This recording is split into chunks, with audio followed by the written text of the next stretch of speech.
হুসাইন রাদিয়াল্লাহু তাআলা আনহুকে যখন শহীদ করা হয় তখন তাকে জিজ্ঞাসা করা হয়, ও হুসাইন, তোমার শেষ ইচ্ছা কি বলো? হুসাইন রাদিয়াল্লাহু তাআলা আনহু বলেন, ও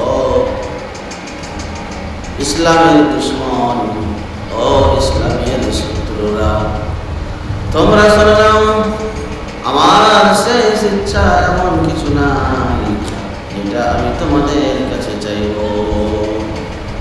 কিন্তু আজকে শুক্রবার, আজকে জুমার দিন, আমি তোমাদের কাছে একটু সময় চাইব যাতে করে আমি আমার জুমার নামাজটা আদায় করতে পারি। যারা হুসাইন হুসাইন বলে, যারা হুসাইনের নামে তাণ্ডব করে, যারা হুসাইনের নামে তরবারি নিয়ে রাস্তায় বার হয়, ঢাক ঢোল বাজায়, মাতাল হয়ে ইসলামের বিপক্ষে কাজ করে, তারা শুনে নাও, হুসাইন কোনদিন ঢাক ঢোলকে সমর্থন করে না, হুসাইন কোনদিন ঢাক ঢোলের সমর্থন করে না।